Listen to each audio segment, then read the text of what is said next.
Welcome to Films and Stuff with your hosts, Pete Mitchell and Ethan Hunt. And today we are talking about the stream or skip segment.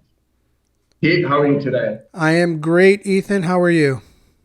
Everything is good. We have gone through this a lot, but let's recap the rules, if you may. Absolutely. So Ethan has prepared a list of TV shows for me. I have prepared a list of TV shows for him. Every week we randomly select a new TV show for the other to watch. We try to watch at least 2 episodes, if not more. And then based on that, we decide, we give the show a rating, we give it a review, and we decide if it's worth continuing to watch or if we should just call it at that point. That's right. Okay. What was your assignment for this week? So for this week, I had a TV show on HBO Max called Avenue 5. Sci-fi, right? Sci-fi. It's a sci-fi comedy. So, I think most people don't generally see that, let's say, genre, those two genres together. Yeah. It's really, I enjoyed it. I will say I hesitate to give it, so up front, I hesitate to give it a must subscribe to HBO Max. Okay. But it is a very, very strong mooch in the sense that it is certainly a show that you could have on in the background while you're doing something else. Or, if you are extremely a fan of Hugh Laurie, you could watch it and really enjoy it. Hugh Laurie is in it. Dr. House. Dr. House. So, yeah, the cast is pretty stellar. You've got Hugh Laurie as the captain of the ship. You've got Josh Gad, who's playing this billionaire, like super genius guy. He's super funny. Yeah, and he's also funny. You've got Susie Nakamura, who, again, if you don't recognize the name, you will certainly recognize the face. She is she is awesome. She's really, really not just funny. She's very good at deadpan humor. And she plays the straight man in the sense that, when all things are being chaotic and someone offers, some stupid advice, she's the character in the show who will be like, what the F are you talking about? Focus, Then you've got Zach Woods. Where have we seen her? Have we seen her in anything else before? So again, the reason she's maybe not got that level of fame in terms of she's like a supporting actress, right? Is that she's generally speaking in the shows that I've seen her in, she's generally been support. And it's generally been in smaller TV roles. I haven't seen her in many movies that I can think of off the top of my head. And then the final, let's not say big name. There are other names in there, but the final name that you would recognize, or the final person that you would certainly recognize, is Zach Woods, who I am guessing most people will recognize from The Office, the U.S. version of The Office. Oh yeah, that's right. So also very funny, he's the guy that gets pushed around a lot. He's funny. He's funny. And the whole show is good. So the premise is that we're in the near future and this private company launches a luxury cruise liner that goes through space. So it's a spaceship. And the spaceship itself, like Carnival Cruises, but in space. Exactly. That's exactly right. And it's this is the 5th ship. This is the Avenue 5. This is the 5th ship in this series. And the company was, I guess, created or is run by this tech genius / billionaire Josh Gad. And of course, as you would expect, almost immediately the ship journey goes awry. And, the ship changes course through some, mishap. And the course the course correction is very small. It's like 0.2 degrees or half a degree or something like that. But effectively what that means is that the cruise will get delayed by 3 years. So back to Earth in 3 years. Exactly. Instead of the, whatever it's supposed to be. I can't remember how many, whatever the number was. And like Gilligan's Island. Sorry?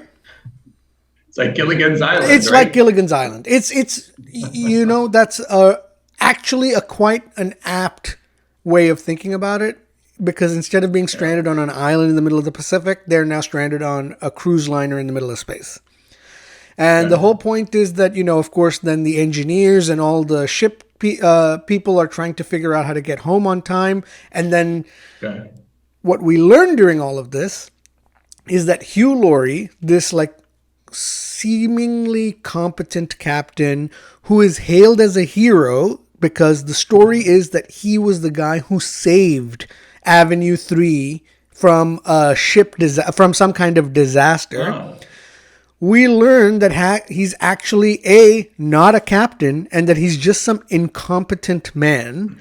No way. He was hired by the company only to give passengers comfort because the ship's technology is so advanced. The ship flies itself on autopilot. But so because he's just like an actor, he's playing the role of a. That's exactly it. Captain. So, he's exactly that. He's just a figurehead, effectively. And so, what's funny is that nobody on the ship, not just the passengers, but none of the managers, none of the other crewmen know that. And then when he admits it, they all kind of flip out on him, and his position of authority gets diminished almost immediately, right? Because he goes from being the superhero captain who saved the day to this punk guy who's basically just an actor, like you said. So, funny premise, very humorous. And then, of course, one of the funny things that happens in the first episode or the second episode is one of the crewmen dies trying to save the ship, and as a part of the ship going awry. Mm-hmm. And, to prop up morale, everyone is like, we should have a space funeral, etc. But what they don't realize is because Avenue 5, the ship is so big, when they jettison the coffin, it starts orbiting around the ship because the ship is so massive. And then it serves as a visual reminder to everyone because they can see this coffin just circling the ship the entire time, right? How many episodes did you watch? So I saw 3. Okay. And it's something that I've added to my watch list. It's not something that's very high on my priority list. And that's what I mean by this saying that this is a mooch, in the sense that it wasn't hilarious enough and intriguing enough for me to have to sit down and watch the entire series. But I also recognize that, first of all, great visual effects, incredibly good production value, which is what you would expect from an HBO show. It's got dry humor. It's situational, but not like a sitcom, which is situational. Think more like Silicon Valley, which is the humor comes from the absurdity of the situation and the absurd responses of the people around them. Not because, someone cheated on someone or someone's, pining after someone. It's not, that's what I mean. It's not got your traditional sitcom elements of humor. The humor comes from just the absurdity of it all. And so for some people, that's perfect. That's their cup of tea. For me, it's not that it's not my cup of tea. It's just, it's a little bit like, what's that show we've just watched, with Mythic Quest, which is... Mythic Quest. I love Mythic Quest. Some of the people say some of the most inane and dumb things, and they hire and behave in such ridiculous ways. That's the same kind of humor. So when you think of when you look at Josh Gad, you get a little bit of a mix of, the game developer, like a mix of some of the game developers in Mythic Quest, which is, I can't believe people think like this. Yeah. So it's a good show. It's just not great enough for me to say you have to subscribe to HBO Max for it. But I will say, if you've got HBO Max, you're doing yourself a disservice by not watching Avenue 5. And if you have someone who's got a password, I would strongly recommend that, if you're in the mood for a lighthearted comedy. Oh, it's a strong mooch. This is a good recommendation for you. Strong mooch. Yeah, exactly. Okay, I mean, it sounds like it's actually a pretty enjoyable show to watch. So that's not a bad pick that you had this week. Yeah, I think if you're the way I look at it, Ethan, was when I stopped watching, I said to myself, I think this is a show Ethan would enjoy. Maybe not as much as he enjoys Mythic Quest, but I think he would enjoy it because it's got the comedic elements and it's got the sci-fi elements. So I think you should just have a watch through the first episode, and I suspect you will either come out with the same as me, which is to say it's definitely a mooch and it could be a contender for a must subscribe, but I just generally think that it's probably not. Yeah, it's a high bar. It's a high bar. If you can turn off a show, it's not a must subscribe. I mean, there's a lot of good television out there, but I mean, I think that's kind of one of the easiest ways to look at it is if you've got somewhere else to be, if you've got something else to do, and you can put it down, or you're not staying up all night to kind of binge them one after another. It's not a must subscribe then. Yeah. Okay, super. So that was Avenue 5 on HBO. What are they calling HBO now? HBO Max? Yeah, I mean, Plus. Who knows what it's going to become? HBO something. HBO's streaming service, whatever it is. It's still Max at the moment, but there are rumors swirling that they want to change it. So to be determined. To Discovery. All right. Thank you, Pete. I had this week on Netflix a show called Uncoupled, starring one of our favorites, Neil Patrick Harris, Doogie Howser, the former Doogie Howser, the former Barney from How I Met Your Mother, right? These are two of his most famous roles, and he was in Matrix Resurrections not so long ago, although I have no idea what his character's name was in there. So just let's put this in context. I mean, Doogie is, I guess, 50 years old. He was born in 1973. So he's somewhere 49, 51, depending upon, I guess, what month he's born in. So we've known him for a long time. He had 208 episodes in How I Met Your Mother, 97 in Doogie Howser. I'm also forgetting about Starship Troopers. So he is like very well known, I guess. And he now, so it's hard to play a character, right? Because you've got like so many references for someone of this age, like that you've seen in so many different roles. It's hard to play like a new character. So I thought they did something really cool here. He actually plays someone who is kind of a version of himself. So his character's name is Michael. He's a real estate broker in New York City, which puts him kind of in the category where he's wearing a suit and he's a professional, but you're not seeing him in a role that's, you know, completely foreign to what you would expect that he would be doing, you know, if he weren't an actor. And he is in a long-term relationship with his partner, and it's going to be his partner's 50th birthday. Okay. So Doogie Howser, Neil Patrick Harris, is going to throw his partner a surprise birthday party. But he tells his partner, look, this is just me and you. We're just going to have a nice chill dinner. And during the day, when he's out showing an apartment, he gets a call from like his doorman and says, hey, or his cleaning person, someone who's been in his apartment says, hey, you've been robbed. He's like, I've been robbed? Like, I live in this really swank neighborhood in Manhattan. How did I get robbed? What have they taken? And like, it's really weird. They just took some random stuff, but they didn't take like anything valuable. And he was like, look, that's terrible, but I've got to go to dinner. You know, it's my partner's birthday. Don't tell him. I don't want to stress him out on his birthday. I'll let him know myself, and we'll start this out when we get home tonight, right? So he meets his partner outside of the restaurant, and his partner's like, hey, I got something to tell you. And Doogie is like, yeah, it's going to have to wait until after dinner, and I've got something to tell you as well. And he takes him into the restaurant, and it's a huge surprise 50th birthday party. Right before they go inside, Doogie's boyfriend of 17 years tells him that they were not robbed, that he moved out, and that he's leaving them. Wah, wah. Yeah, and that's how this starts. Uh, so fast forward a little bit. This show is about how Doogie kind of copes with a long-term relationship ending. And first he's kind of in denial. Then he kind of thinks, well, my boyfriend's going through some 50th birthday issues. He's just gonna go on like he needs like some space, or he needs to have a midlife crisis. He'll get it out of his system. He'll be back. And then it becomes apparent like he's not coming back.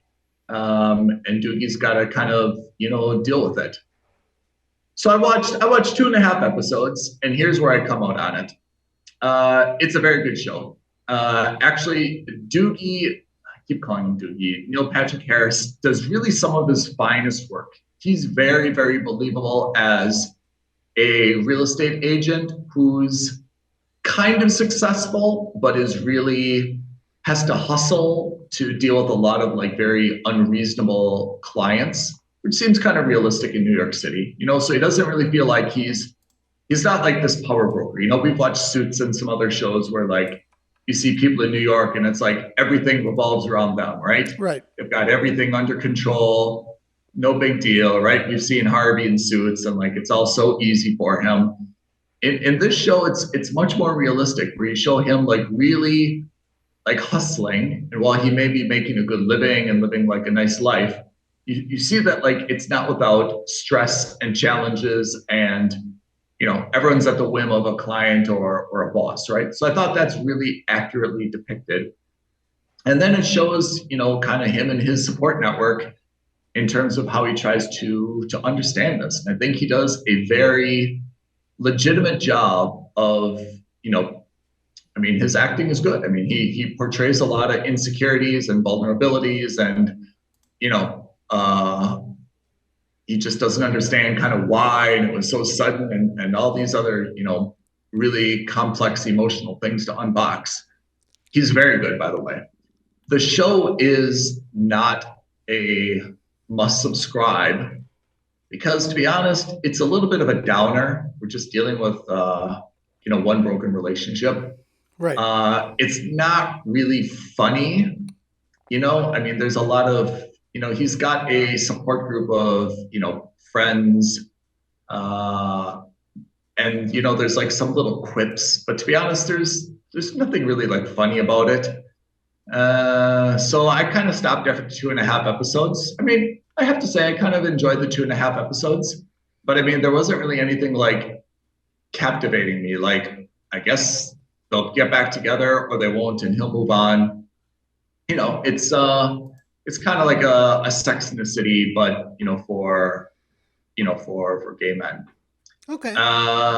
His partner, so there's a very good cast, but his real estate partner, like they're kind of a duo, is Tisha Campbell. Do you remember her from Martin? Oh my God, yeah. Yeah.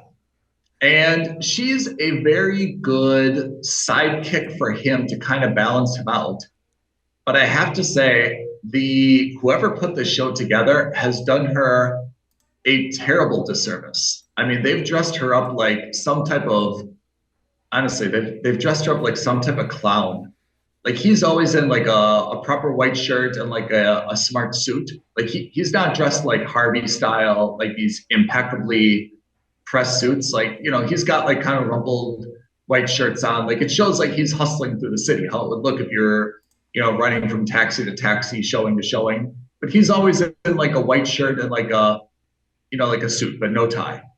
I'm not sure where she is getting this wardrobe from. It's a terrible choice because they're putting her in like all these kind of like black hot pants and like very like aggressive tops and kind of like leather jackets. It's totally wrong, I have to say.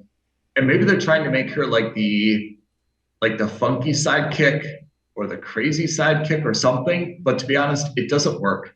Like if she was really his real estate partner, she doesn't have to be wearing like the like these very swish like evening gowns, but you'd expect that she could just kind of wear like a more like a pantsuit that's not quite so loud.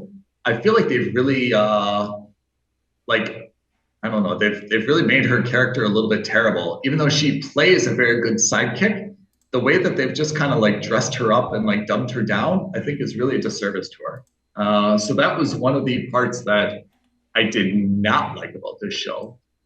But to be honest, that's more of an aside and not a critique in terms of why this is or is not a must subscribe. But it's 8 episodes. It's on Netflix. Neil Patrick Harris does super good job. I think it's really some of his finest work. Visually, the script, the production, it's all quite good. But for me, the subject is so limited. I mean, this is only about a breakup, really, and kind of a social scene in Manhattan that it just doesn't rise to a must subscribe. But if you're looking to chill out and just like unwind and veg, very good choice if you've got Netflix. Okay. So this is Mooch, right? Yeah, this is Mooch. Yeah. So here's a question I have for you. Okay. So I get it. It's a Mooch. It's something that we could theoretically watch. Now, what we generally try to do on films and stuff is look at the show on a very I try to say objective, but of course it's impossible to be objective. Let's say let's say we look at it in, I can't remember the word for it, but we look at the show in isolation, right? We try not to, there are obvious comparisons to other shows. There is news that filters in from other sources about other people, for example, about actors. For example, the Flash movie will undoubtedly also have reference to the fact that Ezra Miller has a lot of legal troubles going on, right? Which for some people will affect the movie. For some people it won't. We, of course, try to be neutral to all of that. We try to look at the film as a film and not as something that's affected by external events. Fine. How does this review of yours change given the fact that Netflix just canceled season 2 and it's done? Oh, I didn't know that. Yeah. See, this is the thing. And and it's something we haven't really talked about on films and stuff, but it's probably something we need to address. It's been really prevalent, let's say, in the news, in the industry news for the last couple months at least, but a lot of streamers are now canceling a lot of shows, whether that's cost cutting, whether it's tax benefits, whatever it is, they're doing a lot of that. And it is getting harder and harder for me personally to then judge a show on its own merits when I know in the back of my mind, or I worry in the back of my mind, hey, is this show going to be around the next season? If it's this good and they cancel it, why should I get bothered to be emotionally invested in it? I mean, I take your point. That's an interesting way to look at it. But for me personally, it has zero relevance. Or I should say I give it zero consideration. Right. Like if this show, I don't know, if someone told me it's good and I knew that it wasn't going to be renewed, I'd still watch it based on that recommendation that it was good. And if I liked it after 1 episode or 2 episodes, I'd watch the whole season. I mean, I may be absolutely disappointed that, it's going to end or there's not going to be more, but I have to say, every show ends one of 2 ways, right? There's maybe a few exceptions. It either goes on too long, Westworld, or it doesn't go on long enough, right? I mean, those are really the only 2. I think it's really hard to find a show where it wraps up and you're like, I am full. I don't want more. I didn't want less. It ended exactly at the right time. I think you're never, I think it's very hard to reach that that's probably balance. A handful of shows. One or the other. Yeah. Mad Men, Breaking Bad. Yeah. These were a handful of shows. In general, I would agree with you. But here's the problem, right? So I agree with that sentiment wholeheartedly. Yeah. Where I have problems is, imagine Netflix has just released this new show starring what's his face? Oh my God. Doogie, Neil Patrick Harris. No. Let's go back in time, right? He's got a new show called about this chemistry teacher who's got cancer, and he becomes Walter White. White, right? Okay. And Bryan Cranston. It's a brand new show. Bryan Cranston. It's a brand new show, and they've just released the first season on Netflix. It's a smash hit, and halfway through the second season, you're just like, oh man, this is getting better and better and better. All of a sudden, halfway through the season, Netflix says, guys, it's great, but critical smash, fine, but the metrics are showing that it's not worth it. We're calling it quits. Season 2, it ends. You get my point, right? Which is to say, you're not giving, in this era now with streamers and this, not reluctance, but like this speed at which that they're ready to cut their losses, I worry that it will have significant impact on shows that could genuinely be considered not just good shows, but excellent shows. I'll give you an example off the top of my head. Okay. And this is not the perfect example. Netflix just canceled the second season of 1899. I saw the first season, and I was going to say that it's a must subscribe. And not only that, I really wanted to recommend it to you. And then they canceled the second season.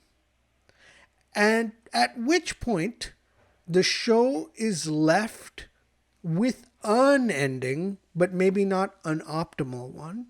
And you still don't know what's going on. It feels like a total mystery by the end of it. And now we're never going to know how it ends. And at that point, it's very hard for me to say, Ethan, you need to sit down and dedicate 8 hours of your weekend to finish the 8 episodes of 1899. I mean, I would still do it if those 8 hours are a valuable 8 hours. But and I'm not going to justify this, but I am going to take the other side of this, which is, it's probably true that a lot of the streaming services have a very short leash. But if that results in better show making, or, I guess something that's frustrating to me, and we've seen this in a lot of shows, is that we've seen that they've taken like 2 or 3 episodes to kind of like get into the groove. For me, this isn't like a football match where you're playing real time and you can get things organized. Get things organized before you start filming, right? And to the extent that you can stop wasting an episode or an episode and a half, or even half an episode with some really like miserable exposition or background, or just kind of like directionlessness, right? Like, I think that's good for viewers. I don't have time. Like, what we're doing is I think the stream and skip segment is based on the fact that it's really hard to find good shows. Right. Because a lot of the shows, you're not sure if it's good or not after like 2 episodes. And who has 2 hours to waste to find out whether or not they actually want to do that? I mean, can you imagine if you went to a restaurant and you ordered a meal and like you had to eat like the appetizers before you knew whether or not like the food is going to be any good at the restaurant? That's a joke. And I think the same thing is with streaming services, that maybe this is going to encourage, filmmakers to get to the point a little bit sooner, to make things a little bit more compelling sooner, to try to get their storyline straight sooner, and not just say, well, we've got a whole season, we'll probably figure it out midway through, let's see where it goes, and then we'll kind of clean this up in season 2.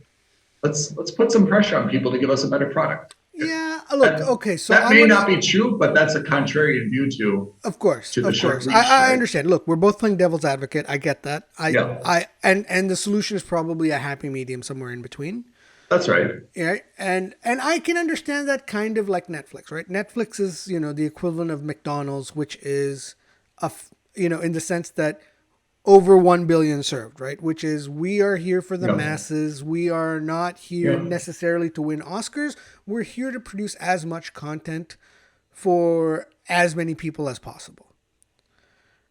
But now I think one of the frustrations you have with Netflix and I'm going to try to articulate this for you. You tell me if I'm wrong. Right. Netflix spends a lot of money on big name actors and highly publicized films or shows that oftentimes are pretty rubbish. And then what they cut when those things underperform is some of the better independent stuff that just needed like some training wheels and time to get off the ground and to get a larger group of people to kind of realize how good the show was. Totally. And I think that's the danger, is that you're cutting the quality that needed a little bit of time to kind of like find a better audience, because Netflix isn't saying the show isn't good. They're saying the numbers aren't there. Netflix will keep the show for 20 seasons, even if it's just horrible, as long as there's people watching it, right? So what they really mean is that we just don't have the numbers watching it. It's not quality, not quality, good or not good, right? Yeah, I think that's exactly right. And we're talking specifically about Netflix here, but I think in principle this applies to any platform, which is, I'm going to give Kevin Hart $200 million for 2 to 4 movies. Mm-hmm. And out of those 2 to 4 movies that he's come out with on Netflix, half of one of them is considered decent, and the rest of them are pretty garbage. Yeah. But the reason I'm going to do that is because Kevin Hart is a well-known name, and I have a feeling that even if the movies are bad, I'm going to generate more than $200 million in subscriptions for the service, or continued subscriptions for the service. Yeah. And if I don't meet that watermark of $200 million, for the service, what I'm going to do is I'm going to save $200 million by cutting $18.99, by cutting a bunch of these smaller, like you said, independent style films and shows, which actually are excellent shows that need a little bit of a runway. They're more marathons than they are sprints. And I think that's what they're doing, which is that, their philosophy, I think, has become more of a high risk, high reward, a high risk, low reward mentality, right?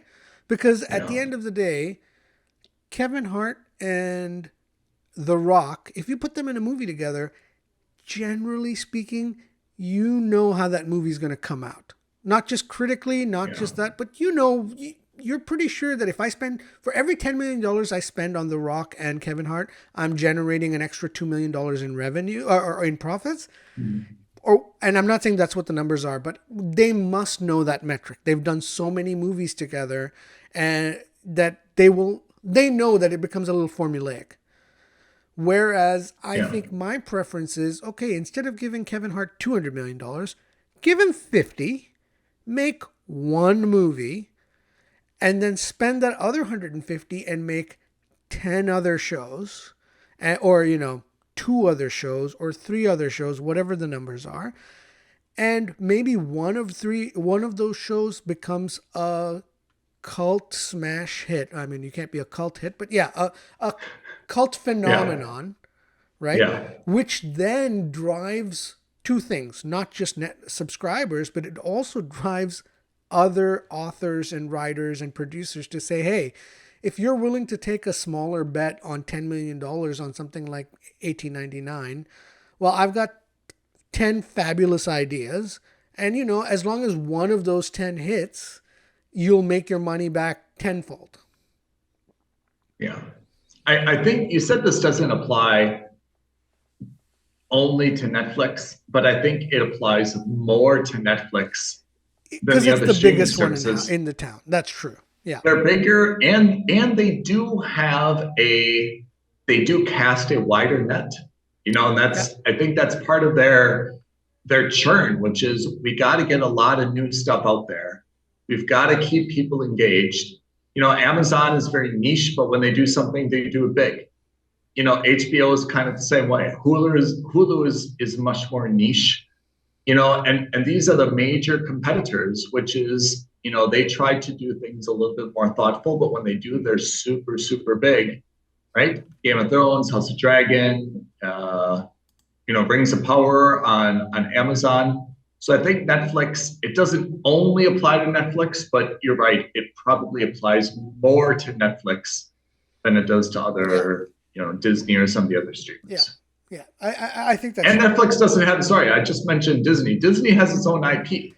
So again, I mean, Disney's problem, I think, is something else altogether, and ultimately it comes down to the fact that they've got such a huge library of IP, whether it's through acquisitions or through their internal development over the last 100 years, that I think Disney's problem is, let's not invest in new IP for a low cost. They're just like, let's just keep recycling and churning out the IP we already have. It's a safer bet.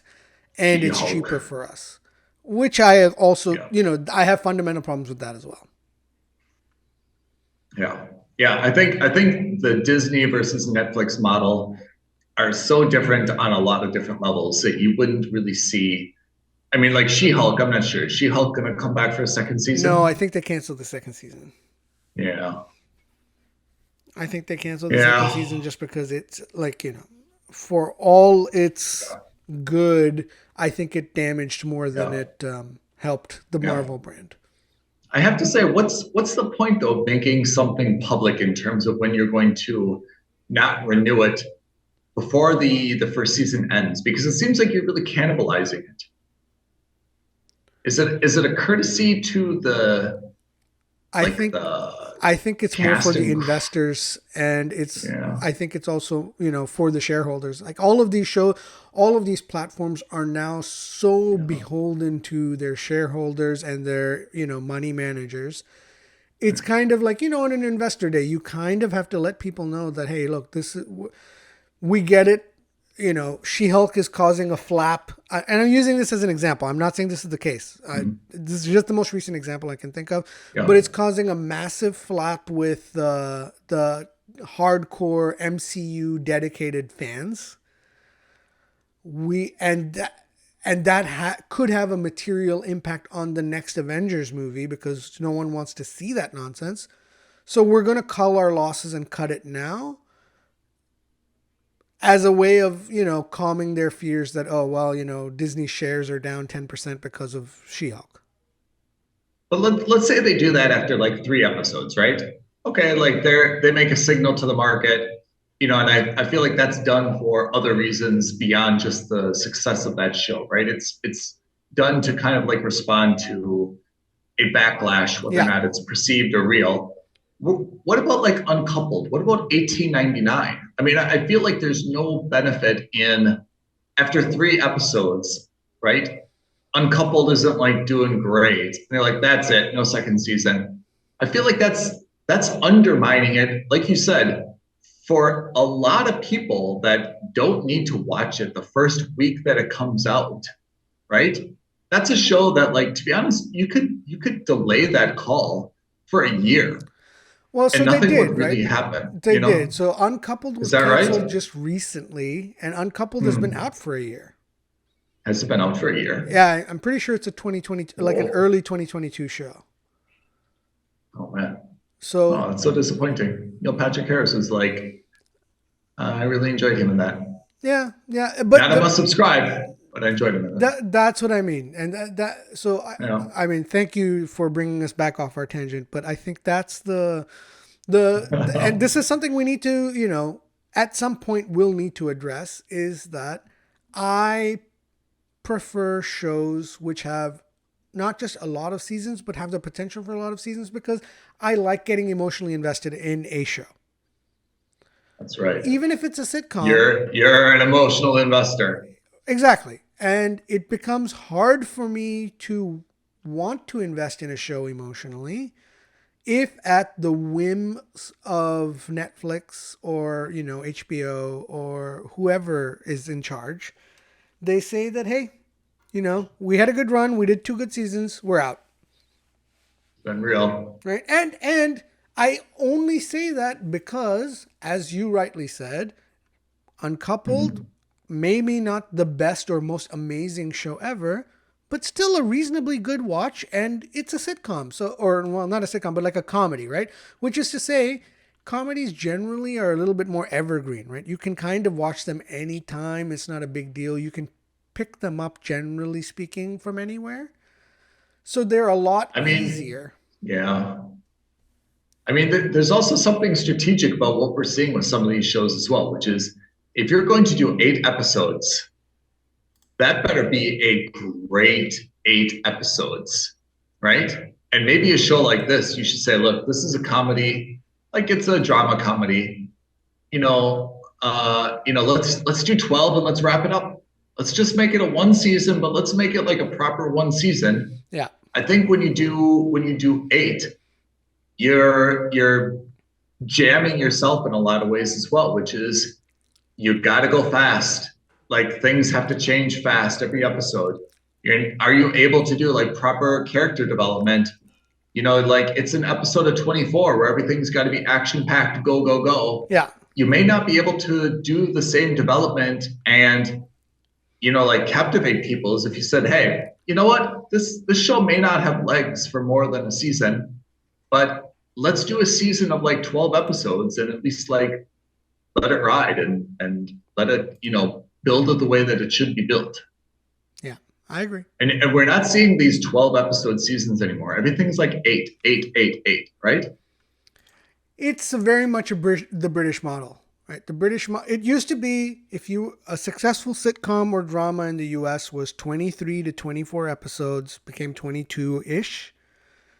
Yeah. And that's never been the case in England. In England and in the UK, generally speaking, you were looking at anywhere from 4 to 10 episodes for a season. 4. Yeah, some were only 4. Those were like a mini series format, and then they'd come back in a year, and then they'd do more. So you wouldn't be surprised if you saw 2 seasons of a show in a year because they were 8 episodes all in. But there were 2 separate arcs, if you will. What were the old, like the old comedies like Seinfeld? How many episodes were those like every season? Yeah, I think 22. I think it was like a full season was like 22 episodes. Yeah. I mean, those would run for like 6 seasons, and that was like the equivalent to like 12 now, right? Or more. Or more, yeah. All right. What do we have for next week? What's our next assignment? So I have rolled our dice for next Virtual week. dice has been rolled.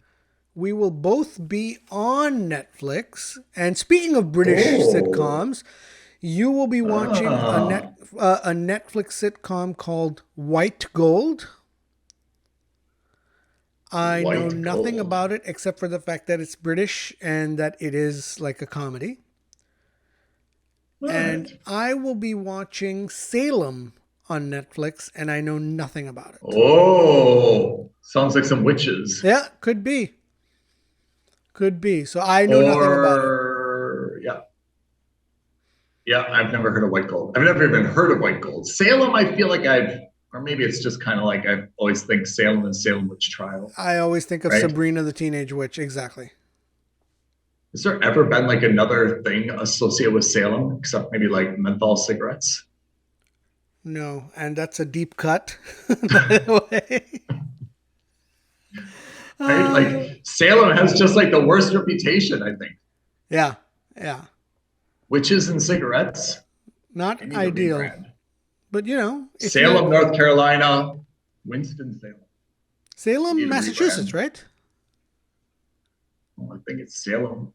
Winston-Salem, North Carolina. Is there Salem, Massachusetts? I thought that's where the witch the trials were. That makes more sense for the witches. But the cigarettes are definitely from Winston-Salem, North Carolina. That also makes sense. I feel like that's where tobacco is grown. So. Right. And give it up for the cigarette industry. When they came up with names, they just named it after their cities. Yeah. Yeah, it's like a football team. But yeah, Films and Stuff does not condone tobacco smoking.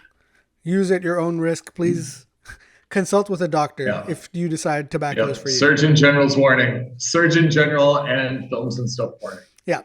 Yeah. But you know what our next episode is?